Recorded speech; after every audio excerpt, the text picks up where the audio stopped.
टीपू सुल्तान की शहादत पर जमीन ही नहीं कांपी, आसमान भी खुलकर रोया। अंग्रेजों ने आखिरी दिन शेर मैसूर की नाश के साथ क्या किया। शेर की एक दिन की जिंदगी गीदड़ की 100 साला जिंदगी से बेहतर है। ये मारूफ कौल था शेर मैसूर टीपू सुल्तान शहीद का। टीपू सुल्तान हिंदुस्तान में अंग्रेजों के खिलाफ जिदोजहद करने वाले आखिरी हुक्मरान थे। आपका पूरा नाम फतेह अली टीपू था। अपने और आपके वालिद सुल्तान हैदर अली ने जनूबी हिंद में 50 साल तक अंग्रेजों को रोके रखा और कई बार अंग्रेज अफवाज को शिकस्त फाश दी। यूं तो शुजाअत व बहादुरी के कई किस्से उनसे मंसूब हैं, मगर आपके ज़ौक़ की नज़र एक तहरीर कर रहा हूं। सीनियर कॉलम निगार G.N. भट्ट ने एक कॉलम में लिखते हैं कि ड्यूक ऑफ वेलिंगटन की सिपा एक खूनरेज मरका में सरंगापट्टनम फतह कर चुकी थी, मगर ड्यूक ऑफ वेलिंगटन को अभी तक अपनी फतह का यकीन नहीं आ रहा था। वो आलम तसव्वुर में मैसूर के शेर को एक खौफनाक धाड़ के साथ अपने ऊपर हमला आवर होता देखकर चौंक जाता था। इसकी सिपा सरंगापट्टनम के मैदान में जमा होने वाले मुहिब वतन शहीदों की नाशों में मैसूर के शेर को तलाश कर रहे थे। रात की सियाही और गहरी होती जा रही थी। लगता था आसमान ने भी टीपू सुल्तान की शिकस्त पर, जो उसके अपने बेज़मीर दरबारियों और लालची वजीरों की वजह से हुई, अपना चेहरा शब की तारीकी में छुपा लिया था। इतने में चंद सिपाही वेलिंगटन के खैमे में आए। इनके चेहरे खुशी से दमक रहे थे। उन्होंने इसे टीपू सुल्तान की शहादत और उसकी नाश बरामद होने की इत्तला दी। ये नाश सुल्तान के वफादारों के ढेर के नीचे दबी मिली। जनरल वेलिंगटन खुशी से हवास बाख्ता है कर सुल्तान की नाश के पास पहुंचा तो वो नाश वफादारों के जमघट में ऐसी पड़ी थी जैसे बजे हुई शमा अपने गिर्द जलकर मरने वाले परवानों के हुजूम में हो। जनरल ने सुल्तान के हाथ में दबी इसकी तलवार से इसे पहचान कर इसकी शनाख्त की। ये तलवार आखिर वक्त तक सुल्तान टीपू के फौलादी पंजे से छड़ाई न जा सकी। इस मौके पर जनरल ने एक बहादुर सिपाही की तरह शेर मैसूर को सल्यूट किया और तारीखी जुमला कहा कि आज से हिंदुस्तान हमारा है, अब कोई ताकत हमारी राह नहीं रोक सकती, और इसकी नाश अंदर महल के जनान खाने में भिजवाई ताकि अहले खाना इसका आखिरी दीदार करें। इसके साथ ही आसमान सिया बादलों से ढक गया।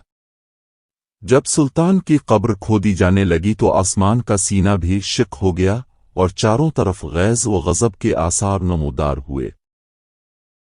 बिजली के कौंदे लपक लपक कर आसमान के गज़ब का इजहार कर रहे थे। इस वक्त गुलाम अली लंगड़ा, मीर सादिक और दीवान पौरनिया जैसे गद्दार इन वतन खौफ और दहशत दिल में छुपाए सुल्तान की मौत की खुशी में अंग्रेज अफसरों के साथ फतह के जाम लुढ़ा रहे थे, और उनके चेहरों पर गद्दारी की सियाही फिटकार बनकर बरस रही थी। जूं ही कब्र मुकम्मल हुई, लहद बन गई तो आसमान फट पड़ा और सुल्तान मैसूर की शहादत के गम में बरसात की शक्ल में आंसुओं का समंदर बह पड़ा। कब्र पर शामियाना ताना गया। महल से लेकर कब्र तक जनरल वेलिंगटन के हुक्म पर सुल्तान मैसूर का जनाजा पूरे फौजी एजाज के साथ लाया गया। फौजियों के दो रवैया कतार ने खड़े है कर हिंदुस्तान के आखिरी अजीम मुहिम वतन बहादुर जनरल और सपूत के जनाजे को सलामी दी। मैसूर के गिल्ली कूचों से नाला व आह शेवन बुलंद हो रहा था। हर मजहब के मानने वाले लाखों शहरी अपने अजीम मेहरबान सुल्तान के लिए मातम कर रहे थे और आसमान भी इनके गम में रो रहा था।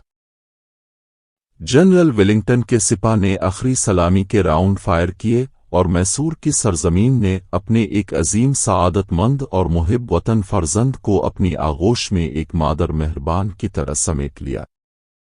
इस मौके पर सुल्तान के मासूम चेहरे पर एक अबदी फातिहाना मुस्कुराहट नूर बनकर चमक रही थी।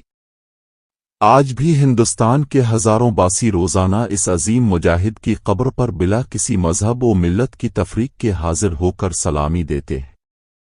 4 मई यौम शहादत। शेर मैसूर टीपू सुल्तान। टीपू सुल्तान 22 नवंबर 1750 को दीवाना हाली में पैदा हुए। आपका असल नाम फतेह अली था, लेकिन आपके मुर्शिद मस्तान टीपू की निस्बत से आपका नाम टीपू सुल्तान रखा गया। آپ ایک عظیم مسلح لیڈر سپہ سالار تھے۔ اس عظیم لیڈر کی زیر نگرانی میزائل ٹیکنالوجی بنائی گئی، لیکن اسلام دشمن عناصر کی وجہ سے انگریز وہ ٹیکنالوجی حاصل کر کے لے گی۔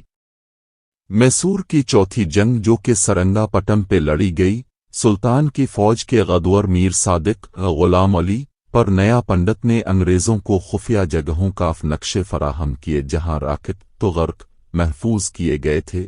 اس تہ خانوں میں سرنگ لگوا کر درائے کاویری کا پانی چھوڑ دیا، جس نے تمام راکٹ ناکارہ ہو گئے، جس سے سلطان کو شکست ہوئی۔ وہ چاہتا تو بچ سکتا تھا، چاہتا تو ہتھیار ڈال دیتا، مگر جس مرن مجاہد نے کہا تھا شیر کی ایک دن کی زندگی گیڈر کی 100 سالہ زندگی سے بہتر ہے، وہ آخری سانس تک ڈٹا رہا۔ قلعے کے واٹر گیٹ کے پاس زخمی اور خون میں لت پت ٹیپو اکیلا لڑتا رہا۔ کئی گولیاں لگیں، جسم گر گیا، مگر حوصلہ نہ جھکا۔ دشمنوں نے اسے پہچانا تک نہیں، وہ شہادت پا چکا تھا۔ جب اس کا جسم اٹھایا گیا تو دنیا کو خبر ہوئی کہ یہی وہ شیر تھا جس سے پوری سلطنت کانپتی تھی۔ ٹیپو سلطان مرا نہیں، امر ہو گیا۔ اس کی شہادت شکست نہ تھی بلکہ مزاحمت کا اعلان تھی۔ وہ پہلا حکمران تھا جو انگریزوں کے خلاف لڑتے ہوئے شہید ہوا۔ وہ نہ صرف آخری رکاوٹ تھا بلکہ غیرت، بہادری اور آزادی کا چراغ تھا جو آج بھی دلوں میں روشن ہے۔ ٹیپو سلطان 4 مئی کو سرنگا پٹم کی جنگ میں شہید ہوئے۔ لڑا تھا جو سپاہیوں کی طرح، ایسا بھارت میں بادشاہ نہ ہوا۔ روح ہو گئی تھی تن سے جدا، ہاتھ تلوار سے جدا نہ ہوا۔ ٹیپو سلطان تاریخ میں نہیں، قوموں کے ضمیر میں زندہ رہتا ہے۔